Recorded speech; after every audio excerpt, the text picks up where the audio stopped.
see they can see us.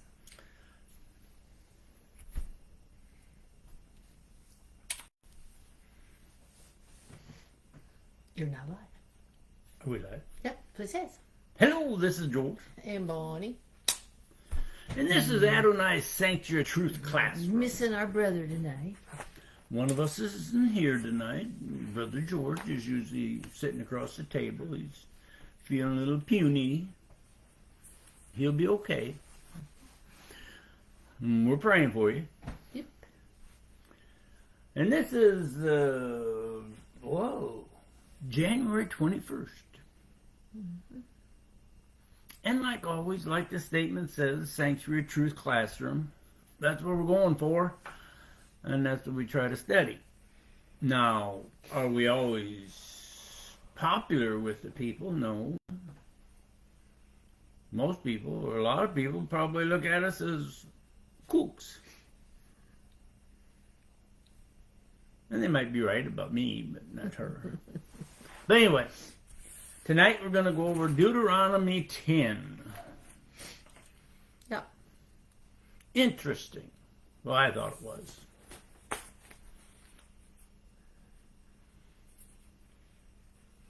Start out by writing, the history lesson continues. My sweetie's going to read 10, 1 through 5. At that time Adonai said to me, cut yourself 2 stone tablets like the first ones. Come up to me on the mountain and make yourself an ark of wood. I will inscribe on the tablets the words that were on the first tablets, which you broke, and you are to put them in the ark. So I made an ark of acacia wood and cut 2 stone tablets like the first. Then climbed the mountain with the 2 tablets in my hand. He inscribed the tablets with the same inscription as before, the 10 words which Adonai proclaimed to you from the fire on the mountain the day of the assembly. And Adonai gave them to me. I turned, came down the mountain, and put the tablets in the ark I had made. And there they remain, as Adonai had ordered me. Ann Brown says, greetings from frozen Kentucky. It's well, not real warm here either. Yeah, it's not warm here either. It's probably 55, 60. Oh, I would say it's probably more like low 40s. It's cold outside. It's chilly outside. For us old rainy. people and Floridians, Yeah. it's kind of chilly. Yeah. Anyway, Big time. what my sweetie just read. Cut yourself 2 tablets and bring them up with you. This time, and make yourself an ark down there. When you go down, put the 10 words in the ark. We found out before, in their travels, when Aaron was 123 years old, he died on Mount Horeb. Well, we found that in Numbers 33, 38, and 39. My sweetie's going to read that. At Adonai's order, Aaron the Kohen went up to Mount Horeb, and he died there on the first day of the 5th month of the 14th year after the people of Israel had left the land. Aaron was 123 years old when he died on Mount Horeb. Now my sweetie's going to read Deuteronomy 10, of course, 6 through 9. When she quit yawning. Do I apologize now? There's some of those really interesting words, so. But nobody's around to correct me. The people of Israel traveled from the wells of Benai Yakin to Mosara, where Aaron died and was buried. And Eleazar, his son, took his place, serving in the office of Kohen. From there they traveled to Gadgad, and from Gadgad to Yavanta, a region with running streams. At that time, Adonai set apart the tribe of Levi to carry the Ark of the Covenant of Adonai, and to stand before Adonai to serve him and to bless in his name, as they still do today. This is why the Levi have no share or inheritance with his brother.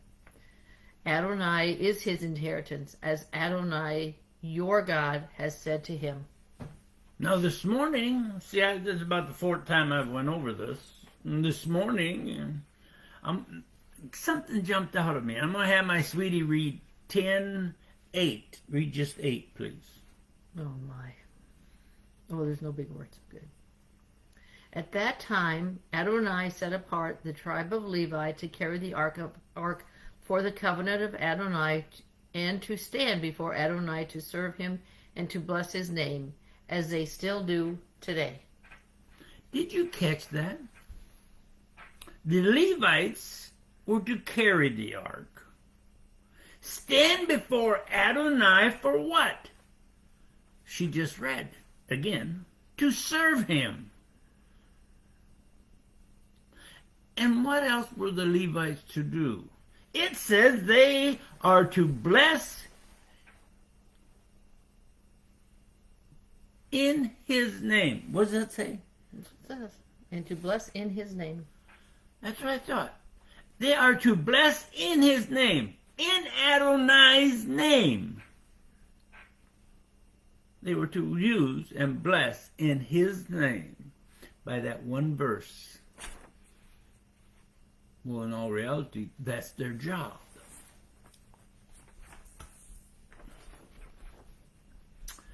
Here we go.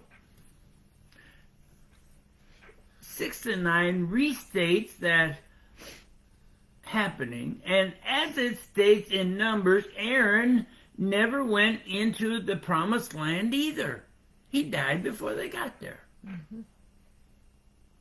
Eleazar, Aaron's son, took his place. That's what my sweetie read. Okay. Read 10, please. I stayed on the mountain 40 days and nights as previously, and Adonai listened to me that time too. Adonai would not destroy you. Talk about commitment. So Adonai would not destroy you. Then it almost sounds like Adonai had enough from Moses. Read 11, please. Then Adonai said to me, get up and go on your way as the head of the people, so that they can enter and take possession of the land I swore to their ancestors that I would give them. See, if you skim over that real fast, you don't catch something. Because I underlined this part. Get up and go! Lead them so they can take possession of the land. Extra, page 1.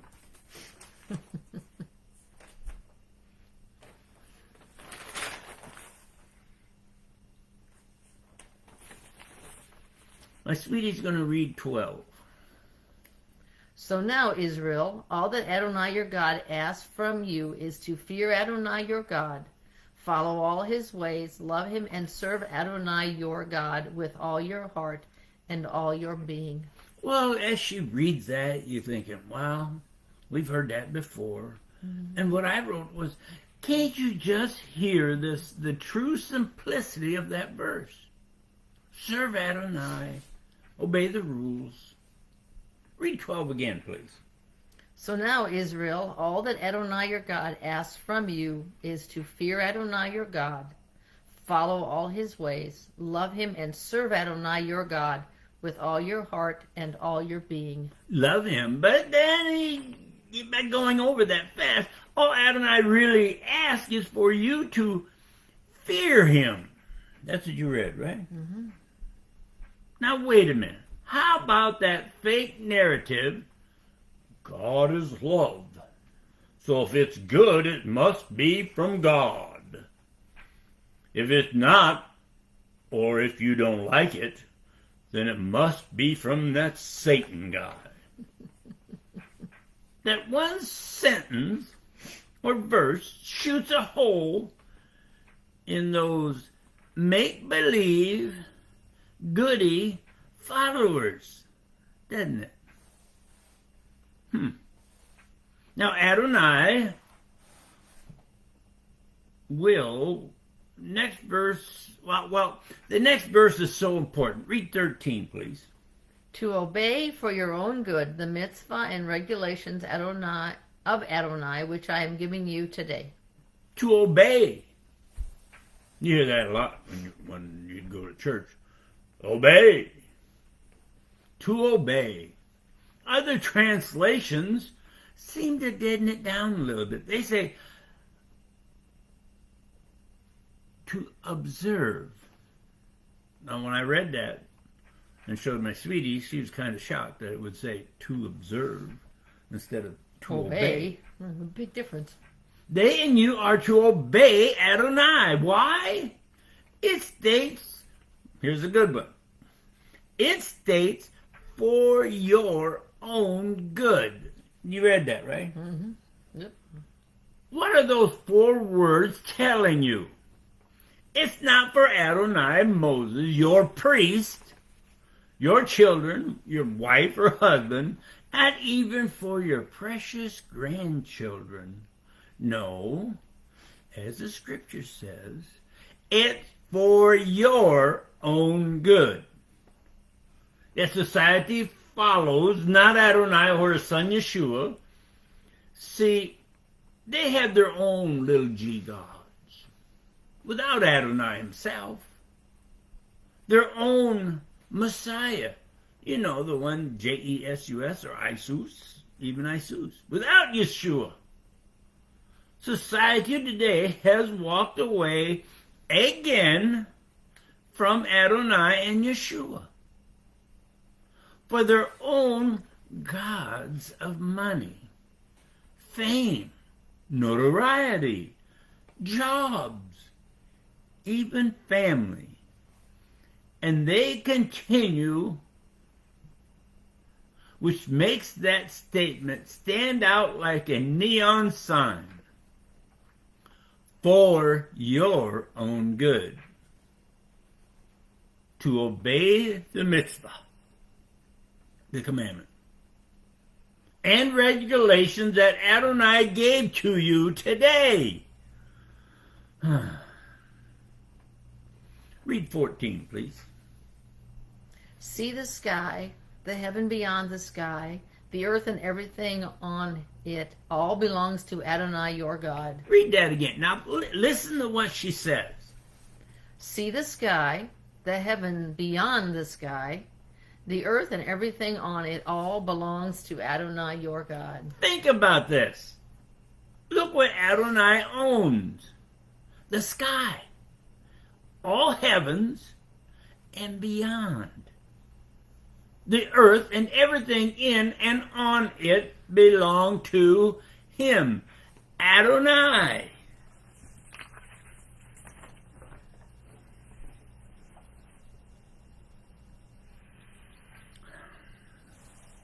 When you study that one verse, you should see the importance today. Read 15, please. Only Adonai took enough pleasure in your ancestors to love them and choose their descendants after them, yourselves, above all people, as he still does today. He chose their descendants, and you should choose their descendants, and after them you obey above all people forever the Hebrews, the chosen people. And just because it was written to the Hebrews, you know, a person should really think about, maybe we should kind of believe that and follow that also. It's not a guessing game. It's, how did we put that when we first started out? The history lesson continues. Read 16 through 19, please. Therefore circumcise the foreskin of your heart, and don't be stiff-necked any longer. For Adonai your God is a God of gods and Lord of lords, a great, mighty, and awesome God, who has no favorites and accepts no bribes. He secures justice for the orphans and the widow. He loves the foreigners, giving him food and clothing. Therefore you are to love the foreigner, since you were foreigners in the land of Egypt. No, people, Hebrews, or anybody, what she read is true. You can't bribe Adonai. He is the God of gods. Little g God. He's a big G God. The Lord, the large L, Lord of lords. Little L lords.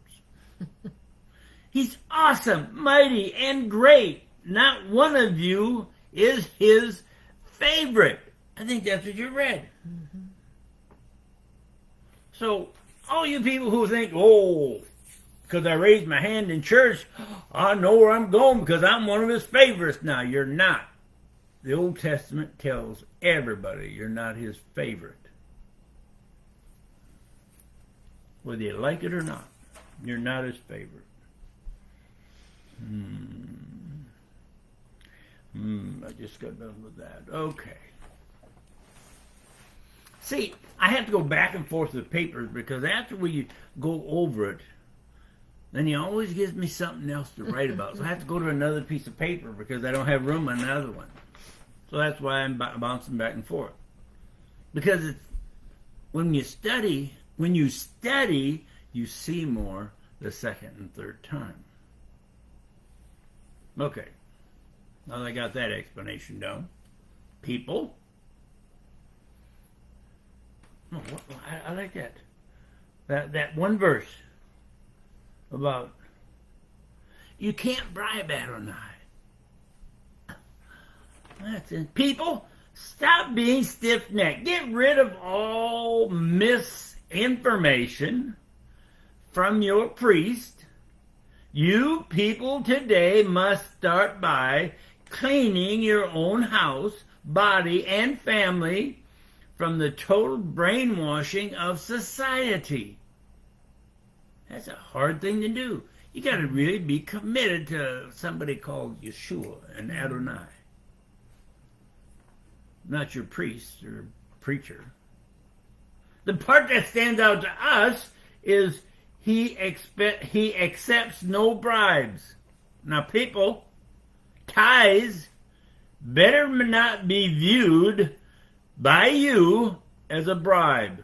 Well, I gave my tithes, therefore I should get and be something great with the favors that go along with it. I'm special. Not. That's what I wrote too. Not. Adonai looks after more than just you.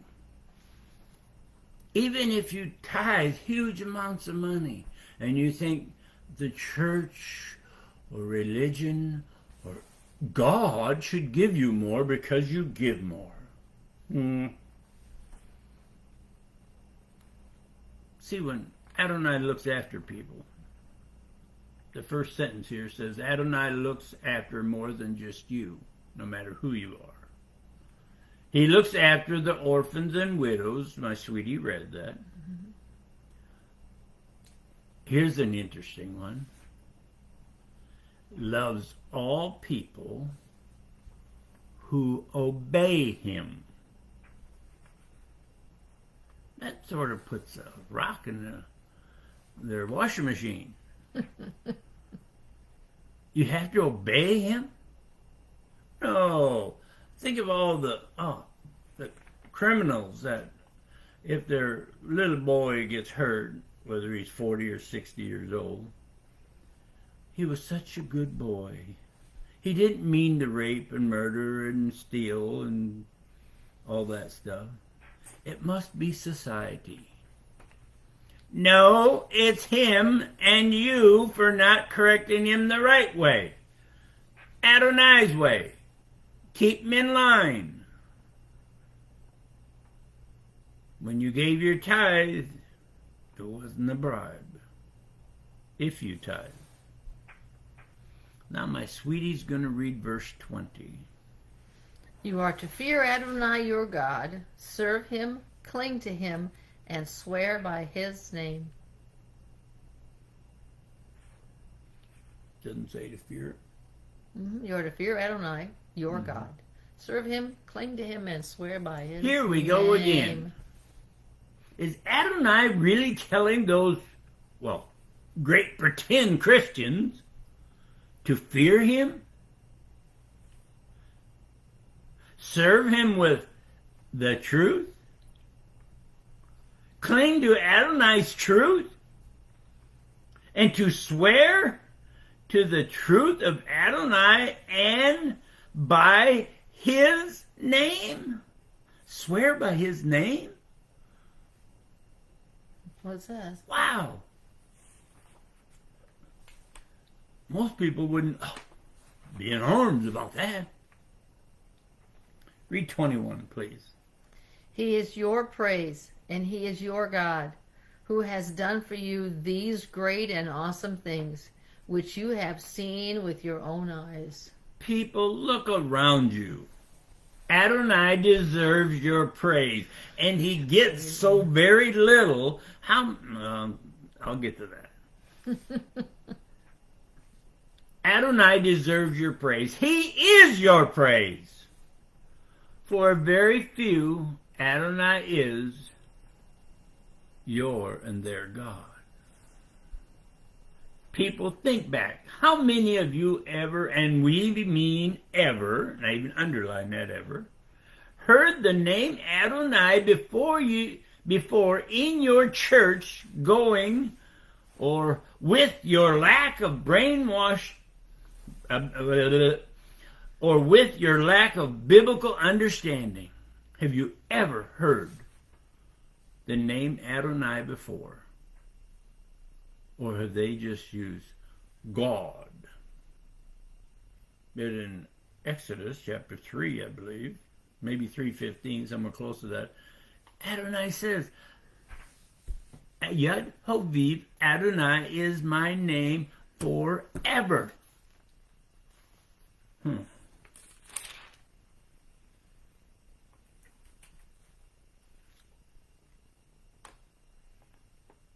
My sweetie's looking that up. See if I'm right. Yep. Exodus 3:15. 3:15. I was right. Unbelievable. No.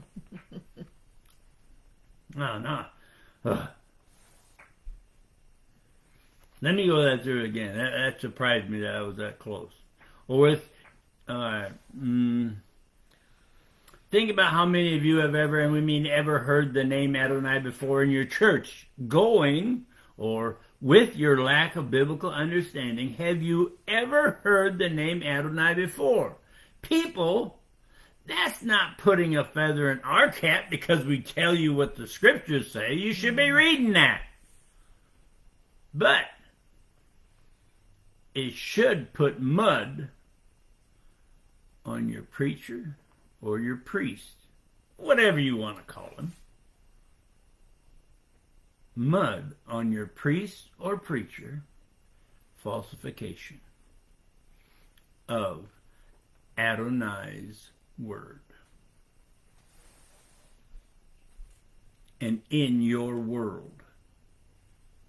Look around you and see how awesome Adonai is. The great and beauty of Adonai's power. You can see it with your own eyes if you take the blinders off. But you, yes, you have to take that first step and go past the worldly brainwashing of your society.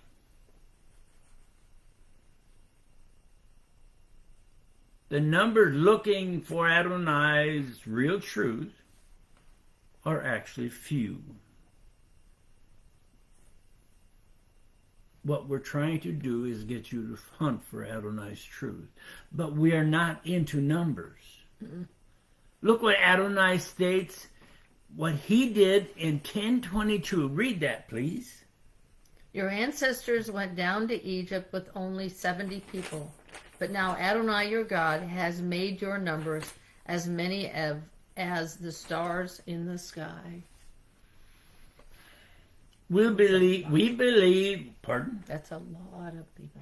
We believe the true statement comes from the last four words in 10:20. We just read that. The last four words of 10:20. Swear by his name. That was supposed to be where we stopped. Swear by his name, exclamation point, wow, exclamation point. But this morning he had me put something else at the bottom of the page. People, if you don't give your children or grandchildren that ladder, they will never climb to reach for truth. Because children and grandchildren, anybody who you want to talk to, they don't use that ladder to get to truth. So with little truth, they and you are only lukewarm. Remember what Yeshua says what happens? Or Adonai says what happens if you're only lukewarm? He spits you out of his mouth. Now, Tom and Ann said something that I got excited about what we were talking about. Ann, second time she said something, it was, and everything you have belongs to Adonai. That's when you look around. And it does. And Tom wrote, you can only be out for one person yourself. If you're only out for one person. Read the rest of it. Okay. My sweetie says I have to read his second message. No one else can get you salvation. But remember, like us. Give your rest of your family. I don't care if it's your father, your grandmother, your grandfather, your wife, your husband, your children, your friend. Give them that ladder so they can climb up that ladder to get to truth. Because if you don't,